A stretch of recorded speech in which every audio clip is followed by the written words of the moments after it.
El gobierno de México la recomienda y la trata como, cito, un modelo clínico terapéutico utilizado para la prevención, alivio o curación de enfermedades, que utiliza medicamentos preparados en su mayoría a partir de sustancias de origen mineral, vegetal o animal y en ocasiones de sustancias artificiales. Fin de la cita. Prevención, alivio, curación. Esto da la idea como si estuviéramos hablando de cualquier terapia convencional probada por la ciencia. Además, está recomendada por el gobierno de México y por el gobierno de varios otros países. Se utiliza en más de 90 países, muchos de esos desarrollados, y constituye una de las terapias alternativas o complementarias más populares del mundo. ¿De qué estamos hablando? Nada más y nada menos que de la homeopatía. Hoy metemos las manos en el barro, aquí en Café Conciencia.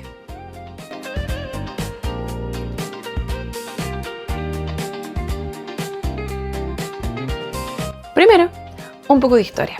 La homeopatía se desarrolló más o menos en el 1800 por un médico alemán que se llamaba Samuel Hahnemann, y el concepto de homeopatía aparece por primera vez en uno de sus escritos en 1807. Hahnemann había sido un muy buen estudiante de medicina en su época, se había cambiado varias veces de universidades buscando un lugar mejor y estaba bastante frustrado de la manera en cómo se hacía medicina en el momento. Así que esto de la homeopatía parece como si estuviéramos hablando de un avance de la época, simplemente un avance de la medicina. El problema es que en esa época la medicina estaba en un estado bastante controversial. Se utilizaban tratamientos que eran súper brutales. Y yo sé, hay muchos tratamientos hoy en día que son bastante complicados, bastante difíciles. Pero en esa época, por un dolor de cabeza, por una migraña, por un resfriado, podrían haberte tratado con flebotomía. Es decir, básicamente te hacían un tajo en el brazo, en el cuerpo, para que corriera la sangre y de alguna manera dejara ir la enfermedad. Hahnemann se había dado cuenta que estos tratamientos honestamente no causaban mucha mejoría, así que él, preocupado por el bienestar de sus pacientes, intentó desarrollar un método que fuera un poco más amigable. Después de haber estudiado varios textos acerca de distintas plantas, encontró uno que hablaba acerca de una planta llamada chinchona, que se utilizaba en ese momento ya para tratar la malaria. Él decidió, siendo una persona sana, no teniendo ninguna enfermedad, que quería probar cuáles eran los síntomas que le producía el tomar un poco de esa dosis de la planta. Cuando probó la planta, se dio cuenta que producía en él sensaciones y síntomas muy parecidos, según él, a lo que producía la malaria. Sentía fiebre, sentía escalofríos, sentía entumecimiento, por lo que llegó a pensar y finalmente concluir uno de los dos principios más básicos que rigen la homeopatía. Lo similar cura lo similar. En el fondo, él estaba pensando que aquello que te causa fiebre podría ser lo que cura la fiebre. Pero él no solamente lo estaba pensando, él lo decidió así. Él estaba convencido de que esa era la manera en que funcionaba. Desde este principio se desprende justamente el nombre de la disciplina, es decir, homeo, que básicamente significa similar o parecido, y patía, dolencia, es decir, lo similar cura lo similar. Es súper importante notar que este principio se extrajo básicamente de su propia experiencia, lo que él mismo experimentó haciendo experimentos en él mismo. Pero no se concluyó de ningún otro tipo de experimentos. Y es necesario decir que hasta el día de hoy no existe evidencia alguna de que ese principio sea real. Así que una buena manera de decirlo es simplemente decir que él decidió que así era. Las sustancias con las que él trabajaba eran en parte plantas medicinales, sustancias vegetales, algunas animales, pero también muchas de las sustancias que extraía de plantas eran derechamente sustancias tóxicas, sustancias que si las tomamos en cantidades grandes, al cuerpo humano le hacen muy mal. Y son sustancias que se utilizan hoy en día incluso para todavía hacer preparados homeopáticos. Pero luego viene el segundo principio que vamos a decir que él también decidió que era así. Pero esto no acaba aquí. Él también decidió que la mejor manera de trabajar con estos preparados era a través de las diluciones. Es decir, tomar un poco de la sustancia, el principio activo de la planta o del mineral que se está utilizando y ponerlo en algún diluyente. Pero aquí viene lo especial, lo que rige el segundo principio básico de la homeopatía, lo que él llamó la ley de los infinitesimales. Él decidió que mientras más diluida estuviera la preparación, entonces era más potente. Ahora, esto parece un poco contraintuitivo, porque finalmente si yo tomo un vaso de agua y me tomo una pastilla de paracetamol, parece intuitivo pensar que si yo me tomo el mismo vaso de agua con la mitad del paracetamol, me va a hacer menos efecto.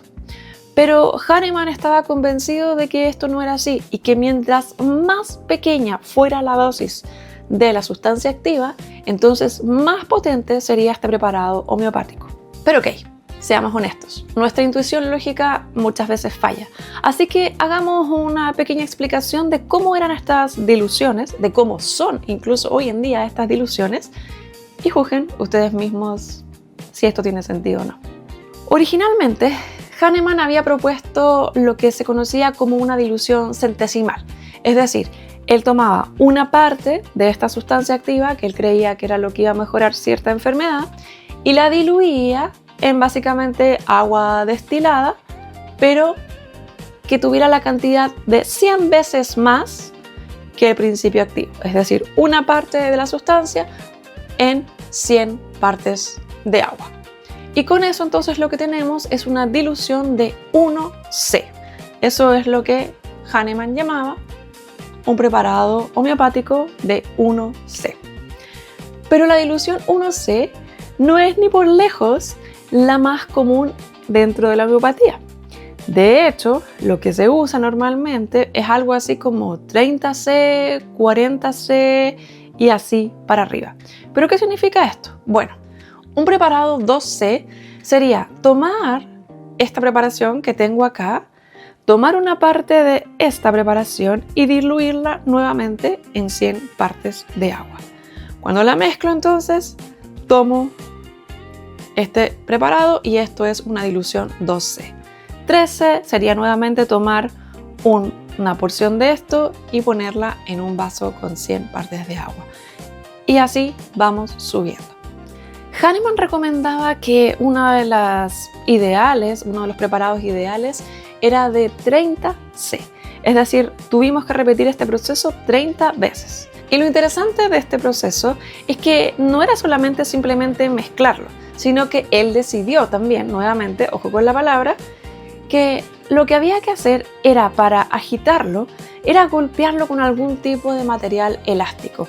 Así que muchas veces se ocupaban o pelos de caballo o cosas por el estilo, tiras de cuero, para golpear estos preparados, porque él decía, en sus propias palabras, que esta manera activaba la energía vital de las sustancias. Ojo aquí, ¿ya?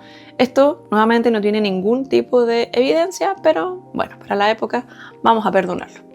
Sin embargo, hasta el día de hoy esto se sigue haciendo, solo que con máquinas, con robots que agitan de esta misma manera los preparados homeopáticos. Es súper importante decir que en una dilución 30C es prácticamente imposible encontrar una sola molécula de la sustancia activa, ¿ya? Los estudios muestran, o los cálculos muestran, que el preparado de más bajo valor en el que pueda encontrar una molécula es el 12C. Pero realmente lo más frecuente en las farmacias homeopáticas es encontrar preparados de diluciones mucho más altas que eso. Así que en realidad, dentro de esos preparados no va ninguna molécula de la sustancia activa que originalmente tenía. Así que, bueno, espero que hayan visto y juzguen por ustedes mismos este método en el cual se construye la homeopatía. Pero uno podría preguntarse por qué este método sigue siendo o por qué esta terapia alternativa sigue siendo tan popular entre la gente. De hecho, casi la mitad de los estadounidenses utilizan hoy en día terapias alternativas, como por ejemplo la homeopatía. Y quiero aportar con mi experiencia personal en esto, y creo que la experiencia en este caso tiene mucho que ver con la respuesta, que probablemente sea así. Es que cuando yo vivía en Chile, yo que soy una persona que tiene muchas enfermedades, tenía que ir constantemente al médico a visitas, a exámenes y rutinas en general médicas. Y allá se alega mucho de que el sistema médico es muy malo, que se demora mucho, que es muy caro, etcétera, etcétera. Pero cuando yo llegué a Estados Unidos, me di cuenta que realmente en Chile teníamos un tremendo sistema, porque acá realmente el sistema médico es deshumanizante. O sea, sin exagerar, he estado en consultas médicas en las que me he demorado más en llegar que en el tiempo que me atienden. Me han atendido por menos de 30 segundos en una consulta de un especialista. Y francamente, entiendo lo frustrante que es que un médico no te escuche. Es altamente frustrante, es muy agotador que un médico no ponga atención a las cosas que tú le dices, a las cosas que te duelen, a las cosas que tal vez tú no entiendes y que quieres tratar de explicarle para que él pueda darte algún tipo de alivio si tienes dolencias, malestares que no se te van, que son crónicos y no tienes cómo sanar. Es muy frustrante que un médico te escuche por menos de 30 segundos. A veces que ni siquiera te escuche, ¿ya? Y el problema, o algo que quizás deberíamos aprender de las consultas homeopáticas, es que cuando tú vas a una consulta de estas, se sientan contigo, te escuchan por una hora, te preparan una dieta especial, te cambian o te incentivan a cambiar hábitos de vida, te preguntan cosas personales, te preguntan sobre tus emociones, cómo está tu salud en general emocional. Y uno realmente se siente escuchado, se siente que te están poniendo atención. Entonces, las personas que van a estas consultas sienten que es imposible que un médico que me ha puesto tanta atención y que ha puesto tanto cuidado en cómo yo me siento, me vaya a dar un medicamento que es básicamente falso. Así que este cuidado que generan, o esta atención, esta confianza que generan estos médicos, hace creer a los pacientes que los medicamentos que les están dando son reales, que realmente funcionan. Y sí, yo sé que en muchos casos funcionan, pero de eso hablaremos la próxima semana. Así que bueno, muchas gracias por estar aquí. Si tienen preguntas, si tienen comentarios, si tienen críticas también a lo que estoy diciendo, por favor pónganla en los comentarios. Y si se preguntan por qué no estuve la semana pasada, por qué no tengo café en mis manos y por qué en los últimos 2 videos o 3 videos no tengo café y tengo jugo o agua o algo por el estilo, finalmente puedo confesar que es porque estoy embarazada. Y honestamente me he sentido muy mal. He estado con muchos malestares y el café me da mucho asco. Perdón. Así que por un pequeño tiempo esta página no va a ser Café Conciencia, va a ser Jugo Conciencia, Helado Conciencia, ¿ya? Pero va a seguir siendo Fe Conciencia, definitivamente. Así que eso, solo quería explicarles eso. Si de repente desaparezco es por eso, he tenido malas semanas, pero contenta y con ganas de seguir enseñando, con ganas de seguir compartiendo, animándolos a considerar estos temas. Así que bueno, dejen sus comentarios, dejen su buena y mala onda y nos vemos en un próximo video de Café Conciencia.